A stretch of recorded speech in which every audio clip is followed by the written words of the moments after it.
Hello नमस्कार, मैं doctor Rajneesh Kumar आप सभी का एक बार फिर से हार्दिक स्वागत करता हूं। आज के वीडियो लेक्चर में हम बात करेंगे कुरुक्षेत्र के ऊपर, जो कि दिनकर द्वारा लिखित प्रबंध काव्य के रूप में जाना जाता है। ये झारखंड पीजीटी और यूपीएससी के सिलेबस में भी लगा हुआ है। इसके अतिरिक्त कई राज्यों के प्रवक्ता और असिस्टेंट प्रोफेसर के सिलेबस में भी लगा हुआ है। ठीक है, तो देखा जाए तो ये परीक्षा के दृष्टिकोण से महत्वपूर्ण टॉपिक है और इसको भी ध्यान में रखने की जरूरत है। कुरुक्षेत्र, जैसे कि मैंने बताया कि ये प्रबंध काव्य के तौर पर है। परीक्षाओं में कई बार पूछ लिया जाता है कि ये कैसा काव्य रूप है, खंड काव्य है, प्रबंध काव्य है, मुक्तक काव्य है। तो आप देख रहे हैं यहाँ पर ये प्रबंध काव्य है। दिनकर के प्रबंध काव्यों की चर्चा करें तो मुख्य रूप से तीन काव्यों की बात आती है: कुरुक्षेत्र, रश्मिरथी और उर्वशी। तीनों प्रबंध काव्य थोड़ा अलग अलग प्रवृत्ति के हैं। आप देखेंगे कि कुरुक्षेत्र 1946 में प्रकाशित हुआ था और इसको विशुद्ध तरीके से प्रबंध काव्य के अंतर्गत रखा जाता है, जबकि रश्मिरथी का प्रकाशन हुआ 1952 ईस्वी में और इसको खंड काव्य के तौर पर जाना जाता है। और तीसरा जो इनका प्रबंध काव्य का एक भाग है, इसका नाम है उर्वशी।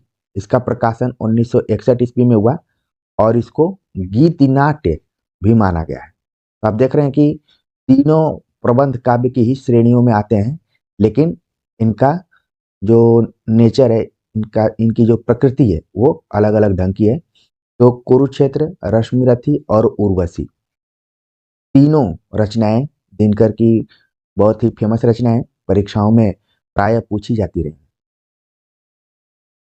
कहा जाता है कि ये जो तीनों रचनाएं हैं, ये दिनकर की समसामयिक विचारधारा के साथ साथ उनके जीवन दर्शन को भी बताते हैं और साथ में इनके युग का भी प्रतिबिंब इसमें पूर्ण रूप से दिखाई पड़ता है। अगर विशेष तौर पर कुरुक्षेत्र की बात करें तो कुरुक्षेत्र में कुल 7 सर्ग हैं।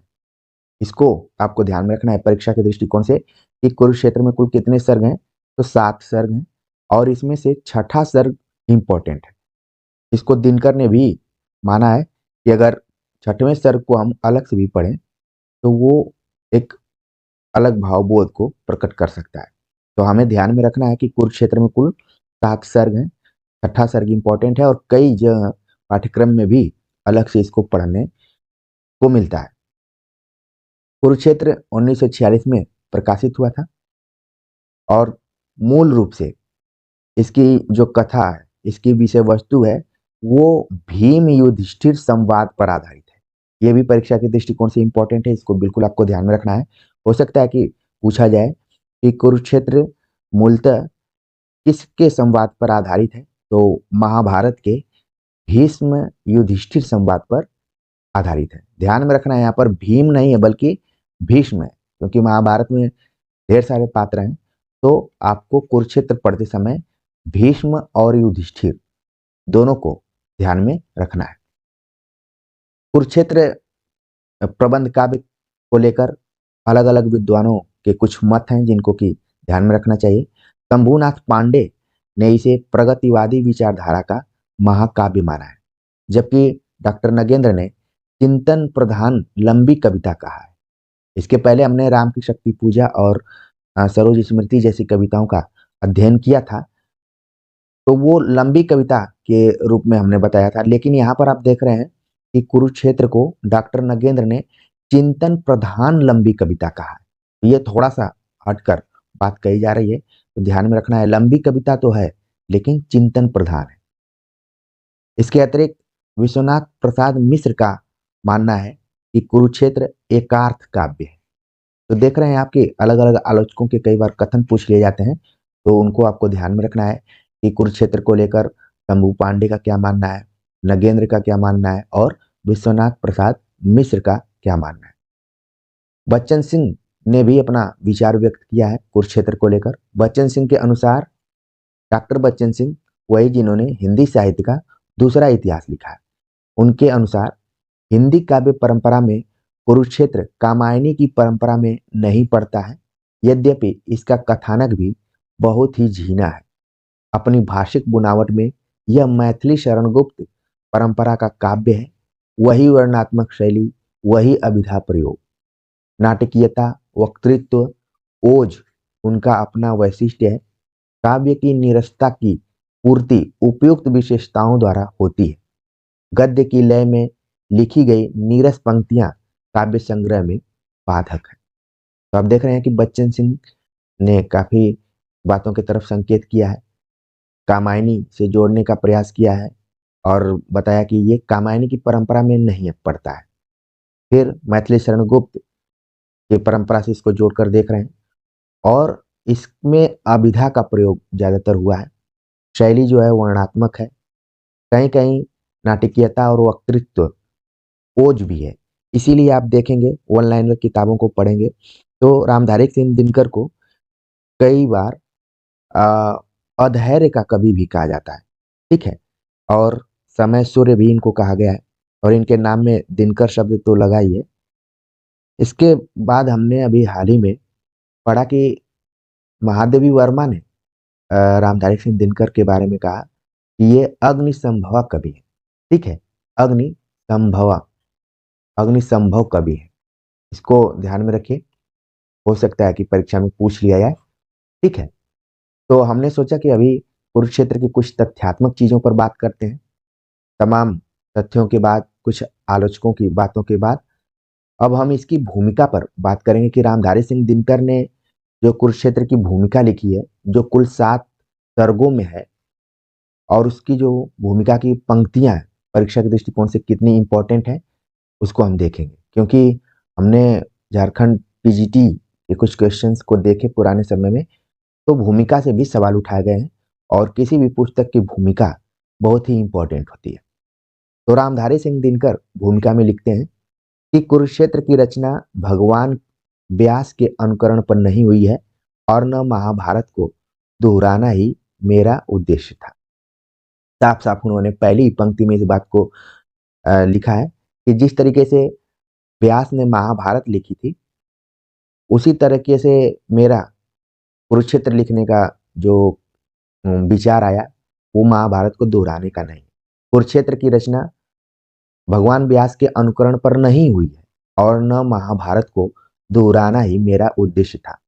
मुझे जो कुछ कहना था वह युधिष्ठिर और भीष्म का प्रसंग उठाए बिना भी कहा जा सकता था, किंतु तब यह रचना शायद प्रबंध के रूप में नहीं उतरकर मुक्तक बनकर रह गई होती।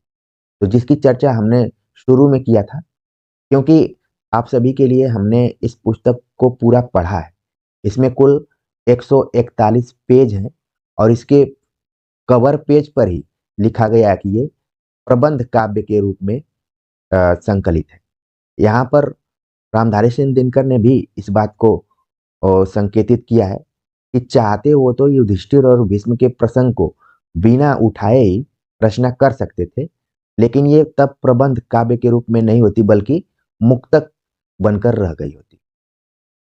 तो भी यह सच है कि प्रबंध के रूप में लाने की मेरी कोई निश्चित योजना नहीं थी। बात यूं हुई कि पहले मुझे अशोक के निर्वेद ने आकर्षित किया और कलिंग विजय नामक कविता लिखते लिखते मुझे ऐसा लगा मानो युद्ध की समस्या मनुष्य की सारी समस्याओं की जड़ हो। तो आप देख रहे हैं कि कुरुक्षेत्र लिखने के पीछे रामधारी सिंह दिनकर को कहां से प्रेरणा मिलती है।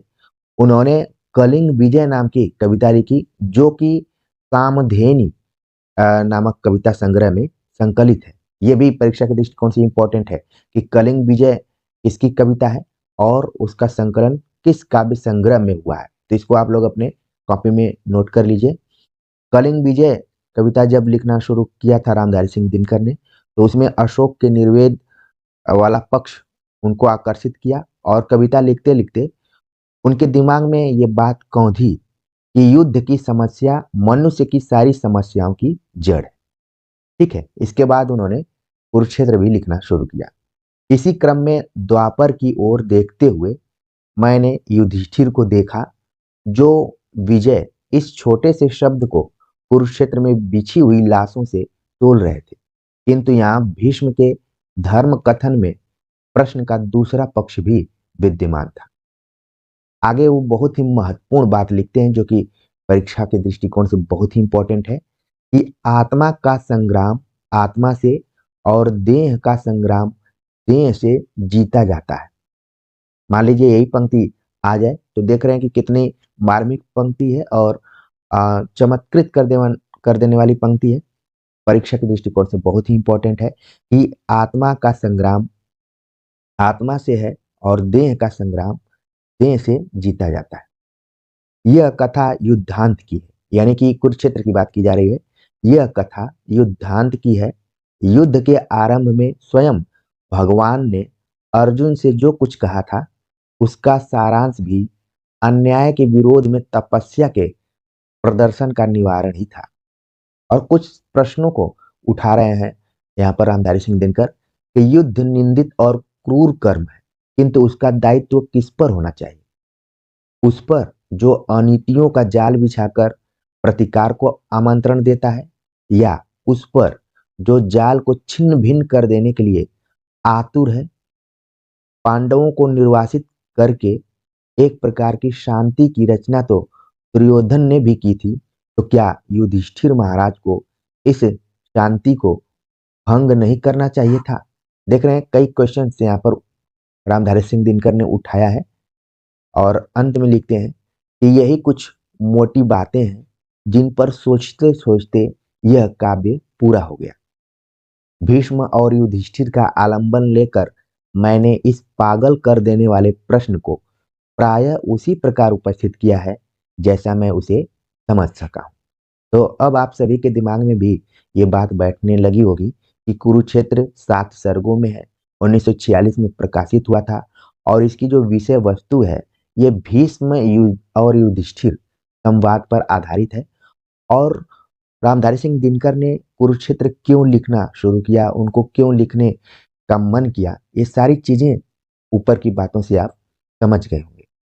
आगे वे लिखते हैं कि इसीलिए मैं जरा भी दावा नहीं करता कि कुरुक्षेत्र के भीष्म और युधिष्ठिर ठीक ठीक महाभारत के युधिष्ठिर और भीष्म हैं। यद्यपि मैंने सर्वत्र ही इस बात का ध्यान रखा है कि भीष्म और युधिष्ठिर के मुख से कोई ऐसी बात न निकल जाए जो द्वापर के लिए सर्वथा अस्वाभाविक हो। ठीक है, इन्होंने सावधानी भी बरती है कि भीष्म और युधिष्ठिर के बहाने जो हमने कुरुक्षेत्र लिखने का प्रयास किया है उसमें असली जो महाभारत में भीष्म और युधिष्ठिर हैं उनके पर कोई सवाल न उठे, कोई ऐसी बात न निकल जाए जो कि अस्वाभाविक हो जाए। हाँ, इतनी स्वतंत्रता जरूर ली गई है कि जहाँ भीष्म किसी ऐसी बात का वर्णन कर रहे हो जो हमारे युग के अनुकूल पड़ती हो, उसका वर्णन नए और विशद रूप से कर दिया जाए। एक चीज आप यहाँ पर ध्यान में रख रहे होंगे कि जिस तरह से जयशंकर प्रसाद अपने नाटकों के माध्यम से ऐतिहासिक आधार बनाते हुए उनको वर्तमान समस्याओं से जोड़ते हैं, उसी तरीके से यहाँ पर कुरुक्षेत्र की रचना करके रामधारी सिंह दिनकर भी अपने युग के अनुकूल जोड़ने का प्रयास कर रहे हैं। अब 1946 की जब बात की जाए तो उस समय तक जो हमारा देश था वो परतंत्र था, आजाद नहीं था। तो उस समय की परिस्थितियों के हिसाब से कुरुक्षेत्र लिखने के लिए भी रामधारी सिंह दिनकर सोचे होंगे। आगे वे लिखते हैं कि कहीं कहीं इस अनुमान पर भी काम लिया गया है कि उसी प्रश्न से मिलते जुलते किसी अन्य प्रश्न पर भीष्म पितामह का उत्तर क्या हो सकता था। सच तो यह है कि यन्न भारत तन भारत की कहावत अब भी बिल्कुल खोखली नहीं हुई है। जब से मैंने महाभारत में भीष्म द्वारा कथित राजतंत्रहीन समाज एवं ध्वंसीकरण की नीति का वर्णन पढ़ा है, तब से मेरी यह आस्था और भी बलवती हो गई है।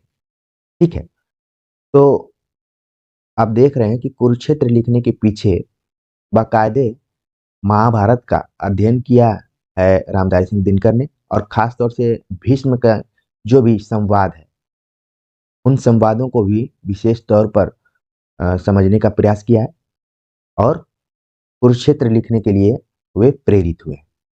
आगे वे लिखते हैं कि जहाँ कोई भी ऐसी उड़ान आई है जिसका संबंध द्वापर से नहीं बैठता, उसका सारा दायित्व मैंने अपने ऊपर ले लिया है। ऐसे प्रसंग अपनी प्रक्षिप्तता के कारण पाठकों की पहचान में आप ही आ जाएंगे। ठीक है, यहाँ पर थोड़ा सा फॉन्ट का प्रॉब्लम है, इसीलिए आप देख रहे हैं कि कुछ कुछ शब्द इधर उधर हो गए। वे लिखते हैं कि तमाम परिस्थितियों के बीच आ, म, उनका प्रयास है कि जहाँ कोई भी ऐसी उड़ान आए जिसका संबंध द्वापर से नहीं बैठता है, उसका सारा दायित्व वो अपने ऊपर ले लेते हैं। और लिखते हैं कि ऐसे प्रसंग अपनी प्रक्षिप्तता के कारण पाठकों की पहचान में अपने आप ही आ जाएंगे। जैसा कि मैंने ऊपर बताया था कि कुरुक्षेत्र कुल 7 सर्गों में तो है, लेकिन उसका छठा सर्ग इंपॉर्टेंट है। और वो क्यों है, उसको खुद रामधारी सिंह दिनकर भी अपनी भूमिका में लिखते हैं कि पूरा का पूरा छठा सर्ग ऐसा एक क्षेपक है जो इस काव्य से टूटकर अलग भी जी सकता है। ठीक है, आगे वे लिखते हैं कि फिर भी कुरुक्षेत्र न तो दर्शन है और न किसी ज्ञानी के प्रौढ़ मस्तिष्क का चमत्कार। ये कथन काफी इंपॉर्टेंट है, इतना दो कि कुरुक्षेत्र न तो दर्शन है और न किसी ज्ञानी के प्रौढ़ मस्तिष्क का चमत्कार, यह तो अंततः एक साधारण मनुष्य का शंकाकुल हृदय ही है जो मस्तिष्क के स्तर पर चढ़कर बोल रहा है। देखिए, बात कवि जो है वो अपने काव्य शैली में है, यहाँ पर कह रहे हैं। जैसे आपने चिंतामणि भाग 1 पढ़ा होगा आचार्य रामचंद्र शुक्ल का, तो भूमिका में ही लिखते हैं कि जो भी ये यात्रा शुरू वो कर रहे हैं, वो बुद्धि के साथ शुरू कर रहे हैं, लेकिन जहां भी जरूरत पड़ेगी तो वहां हृदय का भी साथ लिया जाएगा। कुछ यही भाव है पूरे चिंतामणि भाग 1 का जितने भी निबंध हैं।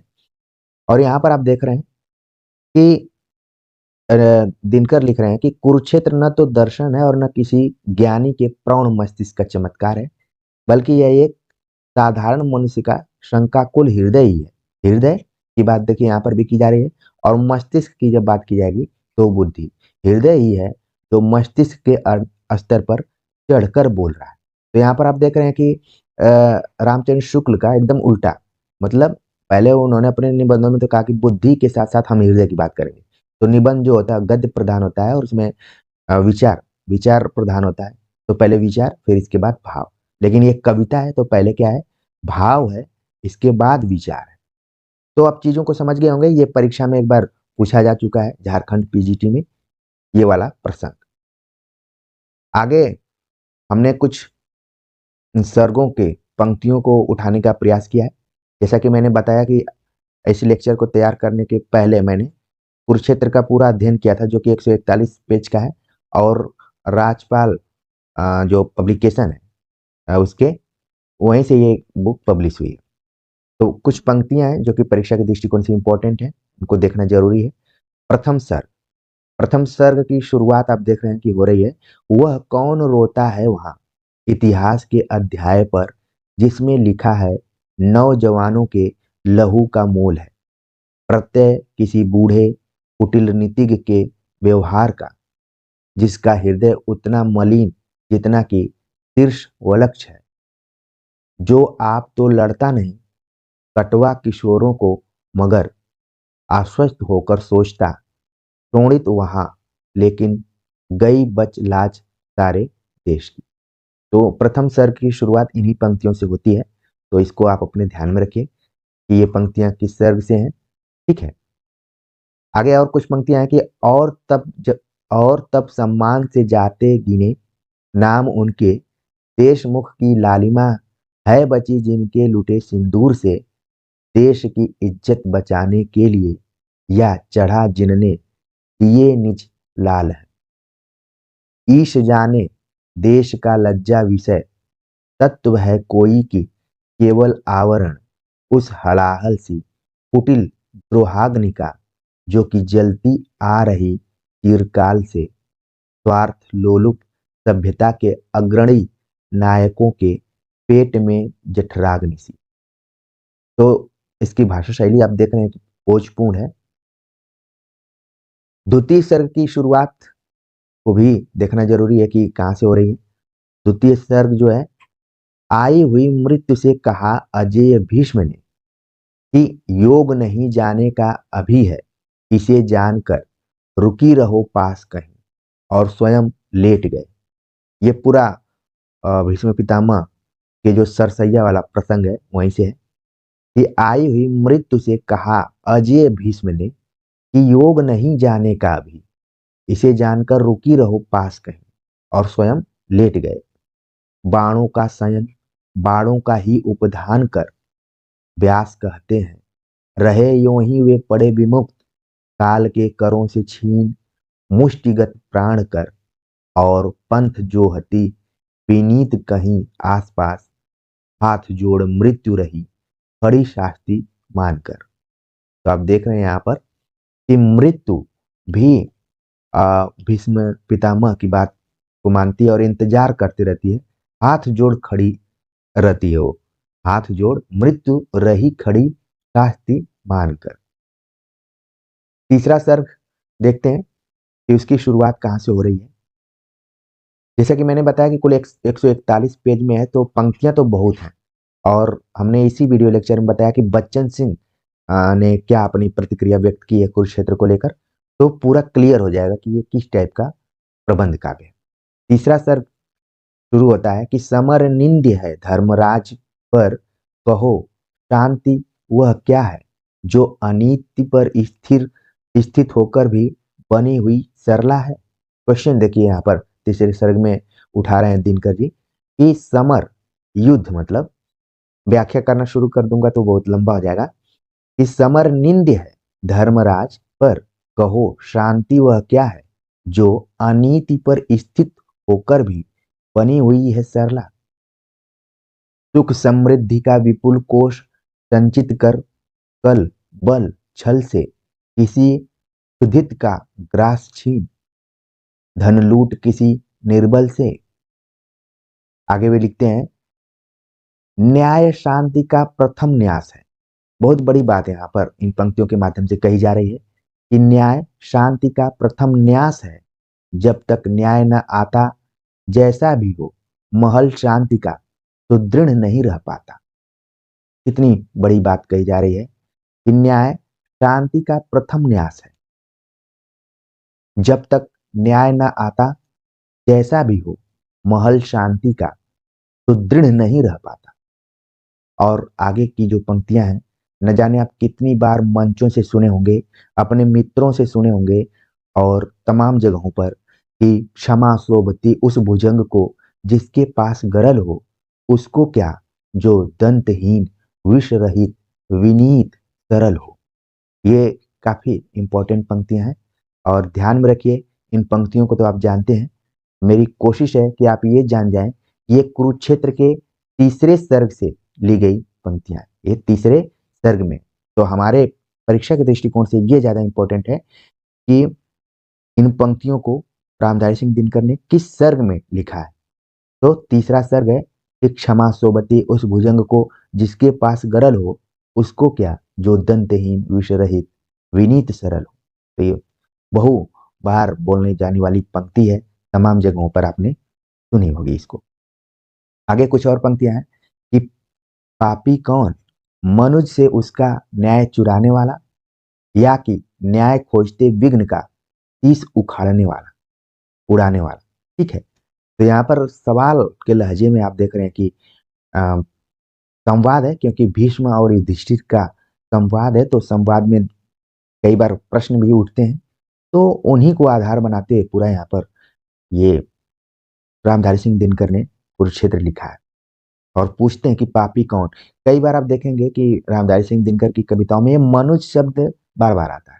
ठीक है, तो इसको ध्यान में रख लीजिए। अगर किसी पंक्ति में मनुज आता है, तो अगर विकल्प में रामधारी सिंह दिनकर है, तो एक बार चांस लिया जा सकता है वहां पर कि ये उनकी पंक्ति हो सकती है। चौथा सर्ग है की शुरुआत होती है कि ब्रह्मचर्य के व्रती, धर्म के महास्तंभ, बल के आगार, परम विरागी पुरुष, जिन्हें पाकर भी पा न सका संसार।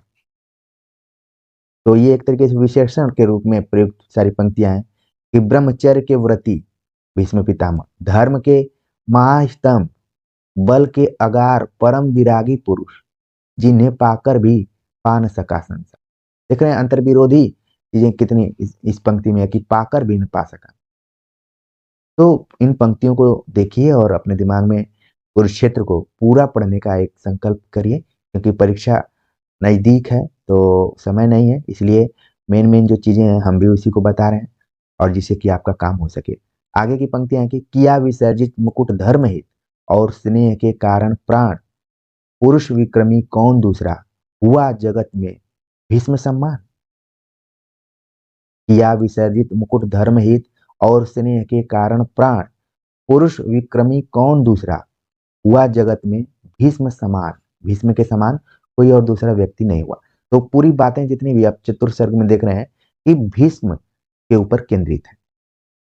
पांचवा सर्ग कि शारदे विकल संक्रांति काल का नर्म, कलिकाल भाल पर चढ़ा हुआ द्वापर में, संतप्त विश्व के लिए खोजते साया छाया, आशा में था इतिहास लोक तक आया। तो ये पांचवें सर्ग में बात कही जा रही है। आगे भी लिखते हैं कि पर हाय यहाँ भी धधक रहा अंबर है, उड़ रही पवन में दाहक लोल लहर है, कोलाहल सा आ रहा काल गह्वर से, तांडव का रोर कराल शुद्ध सागर से। ठीक है, अब जिस सर्ग की हम बात कर रहे थे कि इंपॉर्टेंट है ये कुरुक्षेत्र के दृष्टिकोण से, और रामधारी सिंह दिनकर ने भी इसको माना है कि अलग अलग से भी इसको पढ़ा जाए तो भी इसका अलग इंपॉर्टेंट रहेगा। इस सर्ग की शुरुआत होती है कि धर्म का दीपक, दया का दीप कब जलेगा, कब जलेगा विश्व में भगवान, कब सुकोमल ज्योति से अभिषिक्त हो सरस होंगे जली सूखी रसा के प्राण। यहाँ पर भी आप देख रहे हैं कि शुरुआत एक तरीके से प्रश्न के माध्यम से हो रही है कि धर्म का दीपक, दया का दीप कब जलेगा, कब सरस होंगे जली सूखी रसा के प्राण। ठीक है, आगे भी लिखते हैं कि है बहुत बरसी धरित्री पर अमृत की धार, पर नहीं अब तक सुशीतल हो सका संसार, भोग लिप्सा आज भी लहरा रही उद्दाम, बह रही असहाय नर की भावना निष्काम। आगे की पंक्तियां काफी महत्वपूर्ण है कि भीष्म हो या युधिष्ठिर, भीष्म हो अथवा युधिष्ठिर या कि हो भगवान, बुद्ध हो कि अशोक, गांधी हो कि यीशु महान, सिर झुका सबको सभी को श्रेष्ठ निज से मान, मात्रवाचिक ही उन्हें देता हुआ सम्मान, दग्ध कर पर को स्वयं भी भोगता दुखदा, जा रहा मानव चला अब भी पुरानी राह।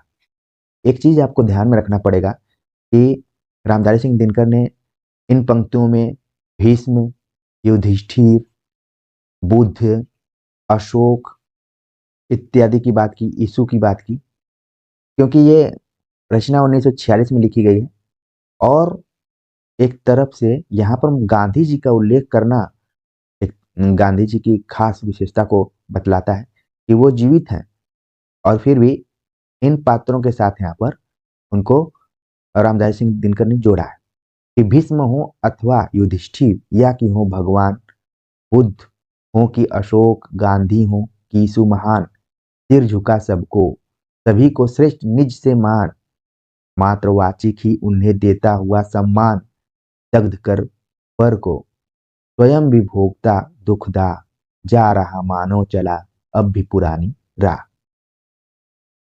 सातवें सर की शुरुआत होती है रागा नल के बीच पुरुष कंचन सा जलने वाला, तिमिर सिंधु में डूब रश्मि की ओर निकलने वाला, ऊपर उठने को करदम से लड़ता हुआ कमल सा, ऊब डूब करता उतराता घन में विधु मंडल सा।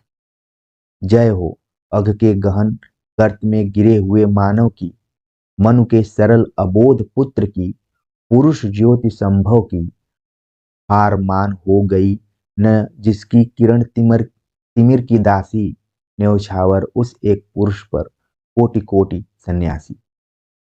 अगर आप लोगों ने थोड़ा बहुत आलोचना पढ़ा होगा तो कामायनी पर भी रामधारी सिंह दिनकर ने अपने विचार को व्यक्त किया है। और आप देख रहे हैं कि कुरुक्षेत्र में भी थोड़ा बहुत कामायनी का जिक्र भी किया जा रहा है। इसीलिए बच्चन सिंह ने अपने कथन में लिखा है कि कामायनी की परंपरा से नहीं जोड़ा जा सकता। हालांकि उन्होंने थोड़ा बहुत कुछ वहाँ के पात्रों को उठाया, जैसे कि मनु का नाम यहाँ पर लिया हुआ है, उनके अबोध पुत्र की भी बात की गई है, ठीक है। और जो भी मानव की बात कामायनी में की गई है और यहाँ पर भी है। तो ये पंक्तियां उस कथन को और पुष्ट करती हैं। आगे की पंक्ति है कि मही मही नहीं जीवित है मिट्टी से डरने वालों से, जीवित है वह उसे फूंक सोना करने वालों से। ज्वलित देख पंचाग्नि जगत से निकल भागता योगी, धूनी बनाकर उसे तापता अनासक्त रस भोगी। रश्मि देश की राह यहाँ तम से होकर जाती है, उषा रोज रजनी के सिर पर चढ़ी हुई आती है। और कौन है पड़ा नहीं जो कभी पाप कारा में, किसके वसन नहीं भीगे वह तरणे की धारा में। अथ से ले इति तक किसका पथ रहा सदा उज्जवल है, तोड़ न सके तिमिर का बंधन इतना कौन अबल है। सूर्य सोम दोनों डरते जीवन के पथ पिच्छल से, होते ग्रसित पुनः चलते दोनों हो मुक्त कवल से। आशा के प्रदीप को जलाए चलो धर्मराज, एक दिन होगी मुक्त भूमि रण भीति से। भावना मनुष्य की न राग में रहेगी लिप्त, सेवित रहेगा नहीं जीवन अनीति से। हार से मनुष्य की न महिमा घटेगी, और तेज न बढ़ेगा किसी मानव का जीत से। स्नेह बलिदान होंगे माप नरता के एक, धरती मनुष्य की बनेगी स्वर्ग प्रीति से। तो आप देख रहे हैं कि जो 7वां सर्ग है उसकी ये आखिरी पंक्तियां हैं, और बहुत ही कुछ कह रही हैं पंक्तियां ये सब, कि आशा के प्रदीप को जलाए चलो धर्मराज, एक दिन होगी मुक्त भूमि रण भीति से। भावना मनुष्य की न राग में रहेगी लिप्त, सेवित रहेगा नहीं जीवन अनीति से। हार से मनुष्य, ये देखिए पंक्तियां इंपॉर्टेंट है बहुत, हार से मनुष्य की न महिमा घटेगी, और तेज न बढ़ेगा किसी मानव का जीत से। स्नेह बलिदान होंगे माप नरता के एक, धरती मनुष्य की बनेगी स्वर्ग प्रीति से। तो ये कवि की कल्पना है, और पूरा भीष्म और युधिष्ठिर संवाद पर कुरुक्षेत्र चलता है और आखिर में समाप्त होता है। तो उम्मीद है कि आपको कुरुक्षेत्र की विषय वस्तु समझ में आ गई होगी, इसके प्रमुख तथ्यों से परिचित हो गए होंगे, प्रमुख आलोचकों के कथन क्या इसके विषय में रहे। और सबसे बड़ी बात थी कि रामधारी सिंह दिनकर ने जो भूमिका में कुरुक्षेत्र की लिखी है, जो पंक्तियां थी, उससे भी आप परिचित होंगे होंगे कि आखिरकार कुरुक्षेत्र को लिखने की जरूरत क्यों पड़ी। तो मैं यही उम्मीद करता हूँ कि हर बार की तरह ये भी लेक्चर आप सभी को अच्छा लगा होगा, कंसंट्रेट होकर आपने सुना होगा, और कुरुक्षेत्र के बारे में मोटी मोटी बातें जान सके होंगे। बाद में जब भी समय मिलेगा तो जरूर आप इसको पढ़िएगा, ठीक है। तो कमेंट्स कर कर बताइए कि आज का ये वीडियो लेक्चर कैसा लगा। जो भी लोग नए हो तो इस चैनल को सब्सक्राइब कर लें और अपने दोस्तों को भी इसके बारे में बताएं। आगे हम इसी तरीके से और कुछ इम्पोर्टेंट और पाठ्यक्रम पर आधारित मैटर्स आप सभी के सामने लेकर हाजिर होंगे। तो मिलते हैं तब तक के लिए नमस्कार।